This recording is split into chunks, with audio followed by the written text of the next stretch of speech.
Our guest today is the treasurer for the city of Chicago. Prior to being appointed city treasurer, he was a senior vice president of Grosvenor Capital Management. Before joining Grosvenor, our guest today served as chief of staff to Cook County Board President Tony Preckwinkle.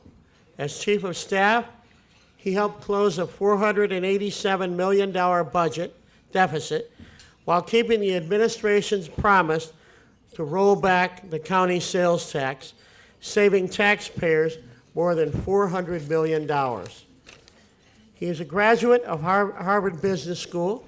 Our guest today was sworn in this morning, and he honors us by speaking at the City Club of Chicago today at noon. Ladies and gentlemen, Kurt Summers.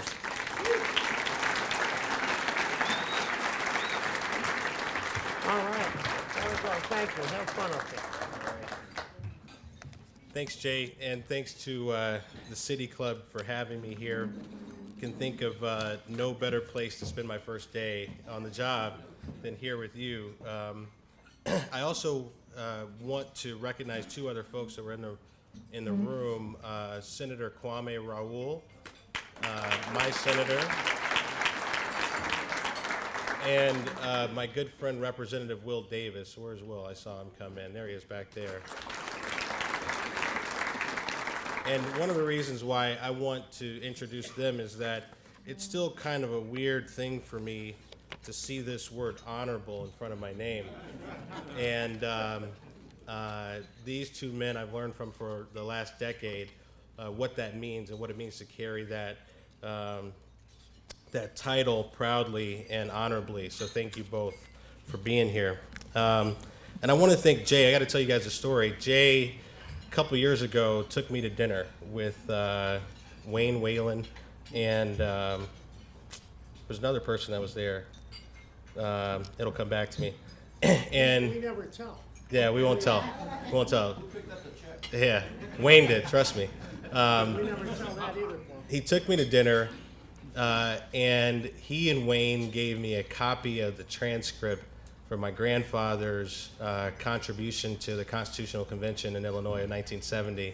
And it was one of the most, he didn't have to do that, didn't know me really that well, one of the most heartfelt things anyone's ever really done for me. I want to say thank you, and thank you for having me here today. And I know you knew my grandfather well, and hopefully you and I are going to make him, we're not going to embarrass him today as we go through this.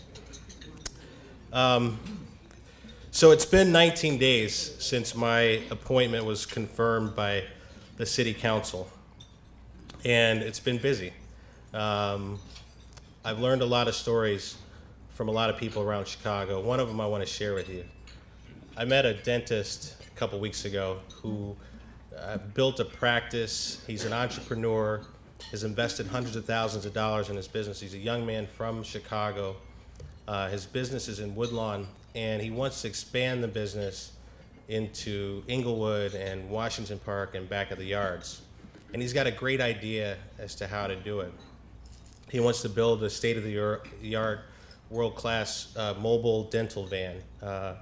Bill, your wife will be happy to hear this. And and this is a model that's existed elsewhere. It's been financed elsewhere. And he's tried time and again to get financing for this.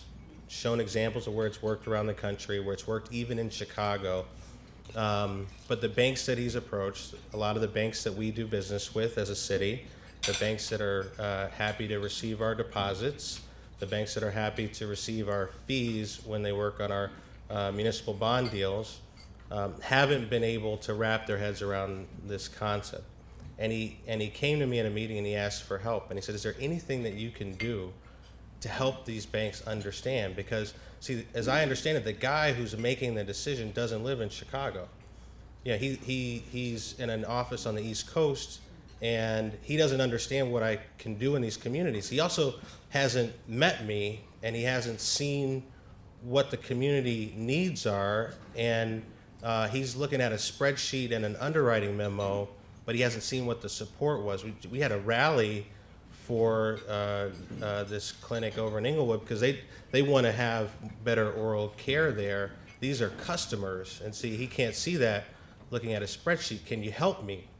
And what's been amazing to me through this process is that that's been a constant theme. The day after my confirmation, I launched an initiative called 77 Communities in 77 Days. And I thought it was important to spend time reaching out to each community and hearing about all the different and unique stories in this sort of diverse quilt that is Chicago. And what I've found is that no matter where it is, whether it's the West Loop or Washington Park or Lakeview or Roseland, I've had the same stories and the same concerns and the same question: can you help me? Can you invest here? Can you help others understand the impact of investing here?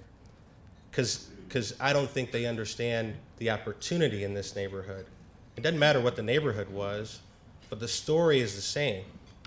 So I started each one of these meetings asking the question, what are the needs, what are the challenges, and what are the opportunities? Same three questions, every meeting. Actually, I should say I started by explaining to them what the Treasurer of Chicago does, because most folks in Chicago don't know. And so there's a little bit of education on both sides that had to happen. And while every community has been unique, this theme continued to grow and develop. Here was the answer. What are our challenges? Our challenges are gaining access to capital. What are our needs? We need investment. What are opportunities? We've got great entrepreneurs, we've got great businesses, we've got great projects that are opportunities to invest right here in this neighborhood.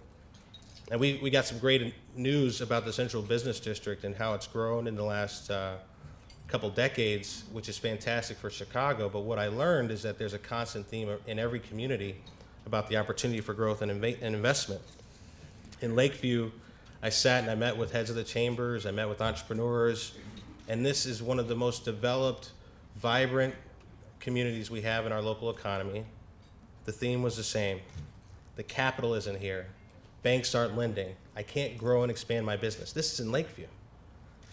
I went to Woodlawn again, heard another story about a group of folks who want to develop along 63rd Street, called out a specific bank and said, I know that your office, Mr. Soon-to-be Treasurer, has tens of millions of dollars that you deposit with them.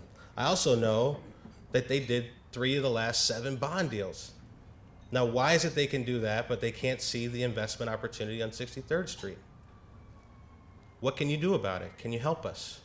Can you help them invest here? So that's been my fun 19 days. Here's what's happening. Around our city, these decisions are being made, and they're impacting people's lives, and they're impacting our neighborhoods, and they're being made by decision makers who may not be in Chicago or from Chicago, may not know Chicago, and are making decisions based on spreadsheets and underwriting memos. They haven't had the opportunity to look in the eyes of the entrepreneur who's passionate about this business, what it's going to do for its community, how it's going to grow. It's funny, I just noticed Tim Egan's here. Hey, Tim. So this mobile van idea, I told him, I said, wait a second, Roseland Hospital just got one. I went there, I saw it, they're going to get another one. So if they can do it, I know you can do it. You're putting some cash in the deal. Amazing to me. So he's going to reach out to you, by the way. I gave him your info. I got nothing else to do. There you go. The thing about it is, if you're not touching this community, if you're not touching that entrepreneur, if you don't see the passion behind it, you don't see the opportunity to support the people who are willing to patronize that idea, you may not know the answer, you may not know the investment opportunities there. And there's power that's being lent to someone who's not here, who's reviewing this memo and is able to say no to this community. And they're able to say no to this entrepreneur, and they're able to say no to the city of Chicago. I don't think that's right. And I also think that there's a need for a paradigm shift. Because the reality is that we have the power. We have the power to change this dynamic, and we're just not using it. We have the power to change those that are overlooked and shine a light on them and where they represent opportunity. We're allowing ourselves, the members of our community, to be overlooked. And I know something about growing up in an overlooked place and being an overlooked person. Some folks have said that this opportunity today was laid out for me, but let me tell you, it's quite the contrary. This was far from inevitable. I'm the product of a low-income neighborhood. I had two loving parents who divorced at an early age, neither of whom graduated from college because they had me. And I fought gang boundaries every day going to and from school just to get an education.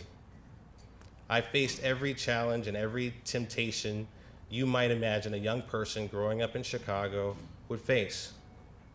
But there were people who never gave up on me, people who invested in me and forced me to invest in myself. These were parents and educators and community members. So as a result, I've had the opportunity to learn from some of the greatest institutions and investors in the world. Harvard Business School, Goldman Sachs, Grosvenor Capital, where we Michael Sachs, a great leader and CEO here. I had those opportunities because people invested in me and they forced me to invest in myself. So I've spent my entire life preparing for this moment. It's the culmination of my life experience, my values, my upbringing, my financial training. It's my commitment to serve the community that led me here. But my story is Chicago's story, rising up from improbable circumstances with the investment of a community of leaders and believers. This is a place with 140 nationalities and 77 communities that can work together to build and invest in our Chicago. I imagine some of you in this room have a similar story. We all have our trials and we all have our stories as we grow up. But I'm sure that everyone in this room has a home to go to tonight, that we have families that love and care for us. We have jobs and steady income, and most of us have retirement plans. Unfortunately, many Chicagoans can't say the same. Most of them feel overlooked. Most of them don't know what it feels like to be invested in. Nearly half of working families in this city don't have savings or retirement plans. 20% live in poverty. And in our most challenged neighborhoods, a quarter of the eligible workers are unemployed. It's time for all of us to do our part to invest in Chicago and make every child, every family, every neighborhood, every block feel that investment. It's not only our opportunity, but it's also our obligation. So for those of you who came, I was joking outside, for those of you who came here for the next Gettysburg Address or I Have a Dream speech, that's not what you're going to get today. If you want to hear someone get excited about aggregating the pricing for funds, increasing risk-adjusted return, asset allocation strategies, leveraging capital, you're in the right place. And sit back and enjoy. See, I love this stuff. I really do. And I've spent my entire life studying it and finding ways to use that training and that expertise to help our city. When Mayor Emanuel called and asked me to serve, I accepted for two reasons. One, because I see a great opportunity as an investor in Chicago. And two, when I look at our financial position and some of our partners, I see some things that are really upsetting that need to change. See, I worked on Wall Street. I've worked at investment firms. I've seen them up close. I know the players and I know the strategies and tactics. I'm frankly the last person that they want on the other side of the table, on our side of the table. Some of them are in this room and they're saying, oh, darn. I told someone I was going to get excited and might have a slip of the tongue. Oh, darn. The problem here is simple. Certain partners, certain players, members of the Wall Street community have been taking advantage of Chicago. They've taken advantage of our bureaucracies, of our siloed decision-making, and our lack of collaboration. they've been part of the problem rather than part of the solution. Let me tell you what I mean. So we have 10 pension plans locally: municipal, labor, fire, police, park district, Alderman Morris pension, CTA Health, Cook County, Water Reclamation. Did I miss one? Teachers. Thank you. I was interrupted. I had it down, trust me. So here's how it works. Obviously, the police fund invests on behalf of active duty officers and retired officers because we made a commitment to them because they put their lives on the line for us. And yet, there are examples where the police fund is paying 40% more than the municipal fund for the same investment with the same investor and the same mandate and darn near the same amount of capital. 40% more. Why? We've got different decision makers. We have a siloed decision-making process. We have partners who we invest with who have no interest to say, hey guys, you know, if you pooled together, you would actually get lower prices. You wouldn't have to pay us as much money. They don't have an incentive to say that. But New York figured that out. LA figured that out. And they figured out how to aggregate their purchasing power to get lower fees.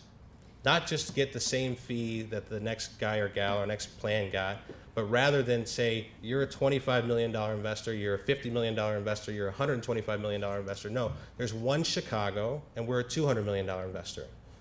So I want the $200 million price, and I want the best $200 million price than you have anywhere in the country. And if that price ever changes anywhere else in the country, guess what? Time to come back to Chicago and lower our price. Seems to me, right?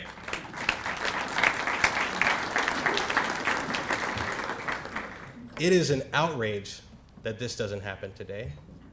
And unfortunately, it's not an outlier. So the danger is they've given me a little bit of time to prepare for this time, and I truly do mean a little bit of time to prepare for this job. And here's what I've learned. This happens 59% of the time across the 10 funds. 59% of our assets are with the same managers. Independently decided, independent consultants, independent staffs, all saying, yep, that's who I want to do business with. 59% of the time. What percentage of the time is it that we're treated as one client, one Chicago? 0. Does not happen today. You know what that's worth? Tens of millions of dollars a year. As much as $500 million to impact the unfunded liabilities of our pension funds. It's crazy to me that this hasn't happened. It's amazing to me that this opportunity still exists for all of us to work together, because that's what it's going to take. All of these are governed independently. They all work differently. I happen to sit on a lot of those boards, but it's going to take the partnership of labor and management, independently elected trustees, working together to do what's best for Chicago retirees, workers, and taxpayers. Most of all, it's time to hold Wall Street accountable. Will they like this new arrangement? No. My guess is they won't. But it's our obligation.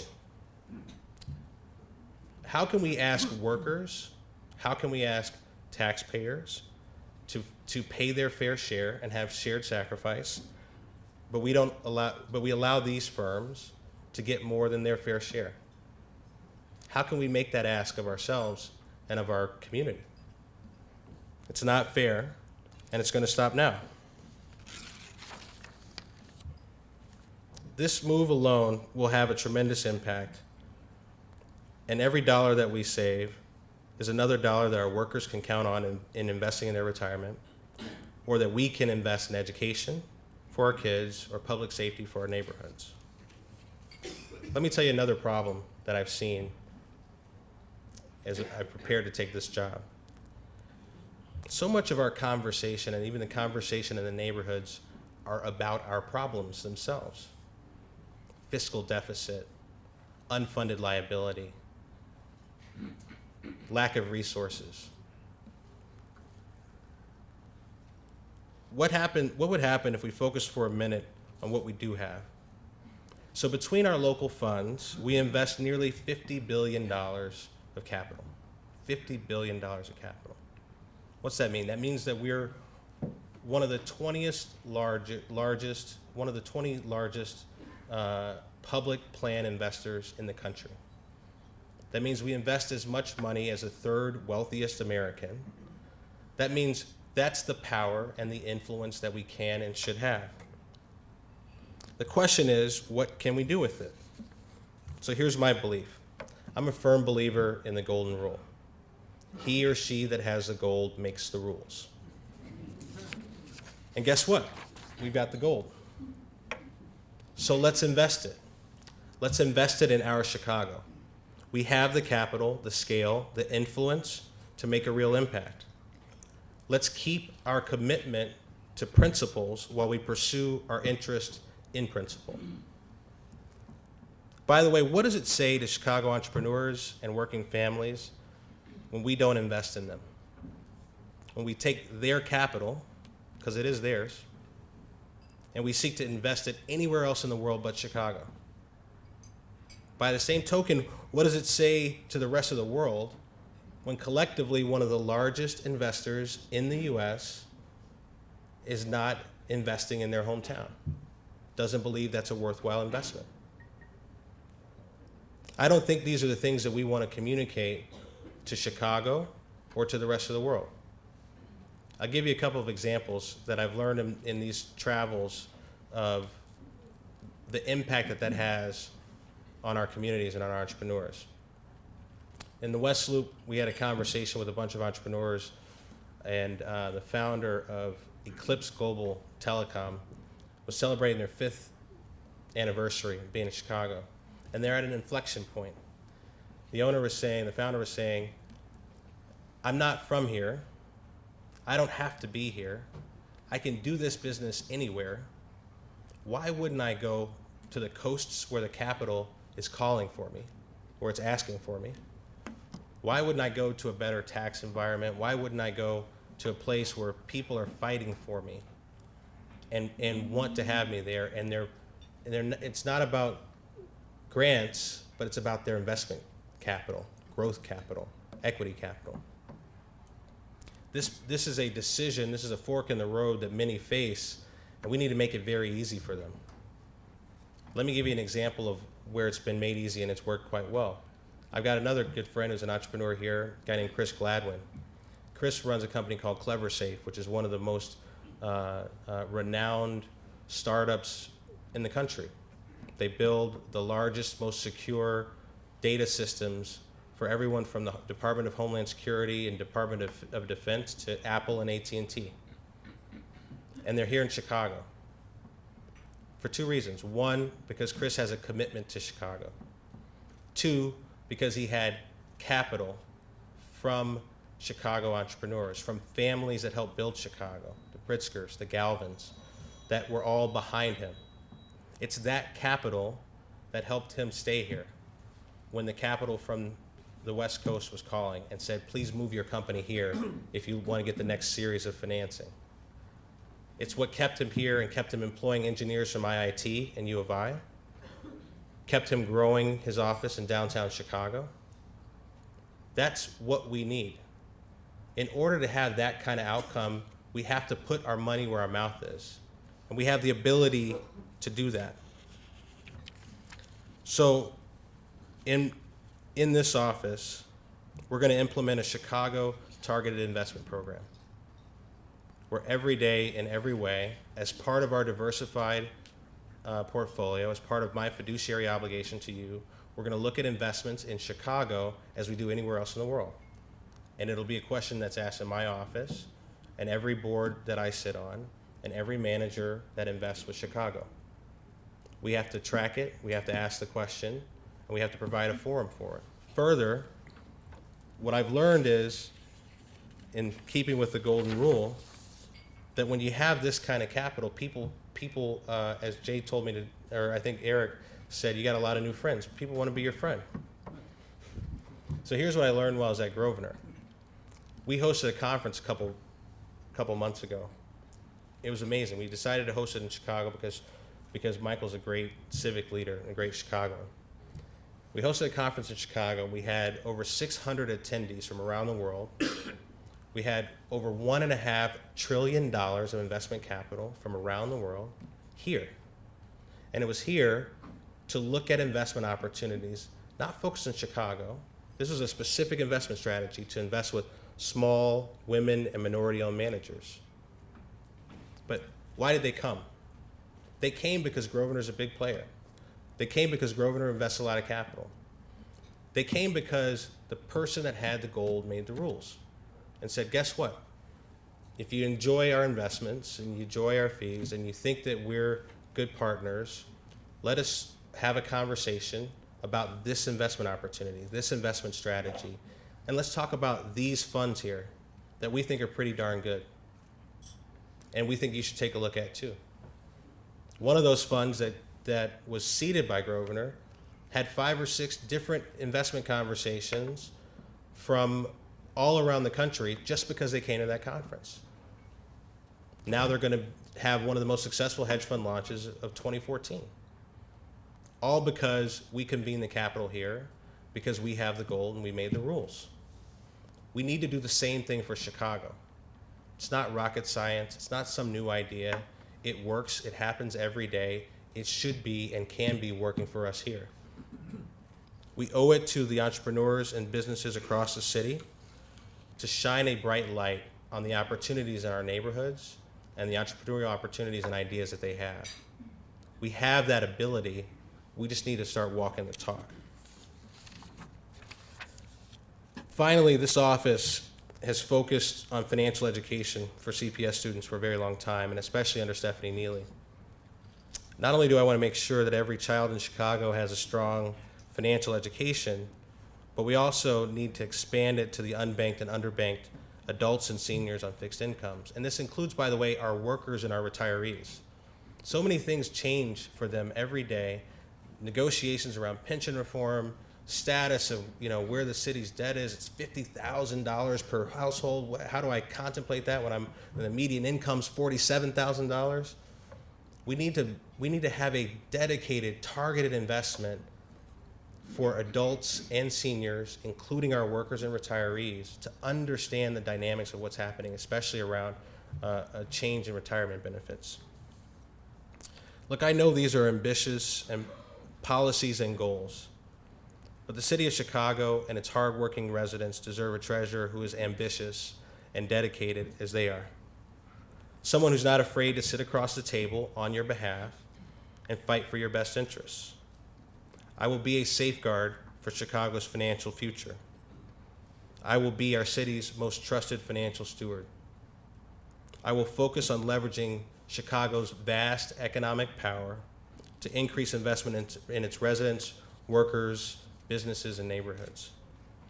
I will be an activist. I'll be an activist to end the free ride that Wall Street has been getting in Chicago. I'll be an activist to use our power to encourage investment here. And I'll be an activist to make sure that the people of Chicago are heard and our principles are upheld. I love Chicago. I love our culture. I love our spirit. I love our tenacity. I love our diversity. I want to do for Chicago what Chicago's done for me, which is to make an investment. I know the people in this room love Chicago, and the City Club does. That's why you're here. So let's invest in our neighborhoods together. Let's invest in our human capital. Let's find that young person that I was 20 years ago and invest in them and let them know that we're here for them. And when we make that investment, they can generate this kind of return. We are more powerful than we give ourselves credit for, and we have to remember that we have the gold. Now let's make the rules. This is our city, our Chicago. Let's invest in our Chicago starting today. Thank you. Can I say one thing? Go, Doctor? go right ahead. So one thing I want to say before you ask your questions, when you walk out, you're going to get one of these reports, which is the 90-day action plan. I didn't get into as much detail as I'd like because I wanted to put you to sleep tonight reading this, okay? So feel free to grab one of these on the way out. And I also wanted to wait until the very, very, very end to thank my grandmother, mother, sister, brother, and wife for being here with me today. Thank you.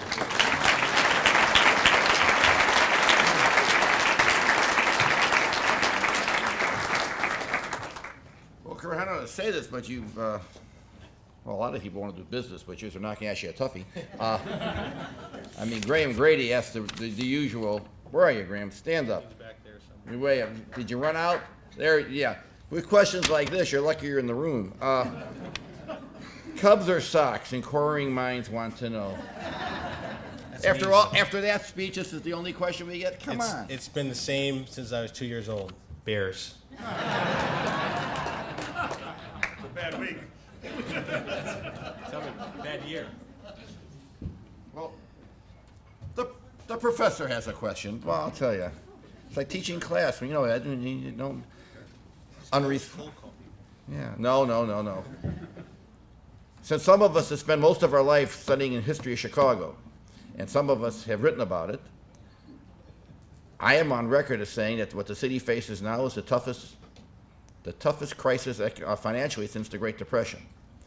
And that Great Depression was great in a bad sense. My question, Kurt, is, given what you're trying to do with the so-called Wall Street firm, is that going to be enough, or is that going to just be a drop in the bucket? Yeah. So the answer is I talked about $500 million to $1 billion of impact on unfunded liabilities, which reach about $30 billion, as you know today. It's not enough, right? It's not enough. It's an example of what we can start doing. It's an example of what we have to do before we ask anyone to make a sacrifice if we haven't done everything that we can to encourage the lowest fees and the greatest sacrifice from our vendors. That's where we have to start before we ask that question. I will say that I've only been given 19 days, so maybe I'll have a few more ideas after 90, and we have some, and some of them are laid out in this plan. What I learned when I was at Cook County, we walked in there with a 34-day transition, and we had to figure out how to solve for a $500 million budget deficit on a $3 billion budget, is that singles and doubles matter. Every idea is not going to be a grand slam. Every idea is not going to be a home run. The singles and doubles add up. That's how we solve $500 million in 50 days. That's how we are going to solve these problems as well. They're not. There's not going to be a silver bullet. It's going to be collective sacrifice. It's going to be collaboration where it hasn't existed before, and it's going to be new ways of thinking and a lot of singles and doubles. Okay, good answer. Round of applause.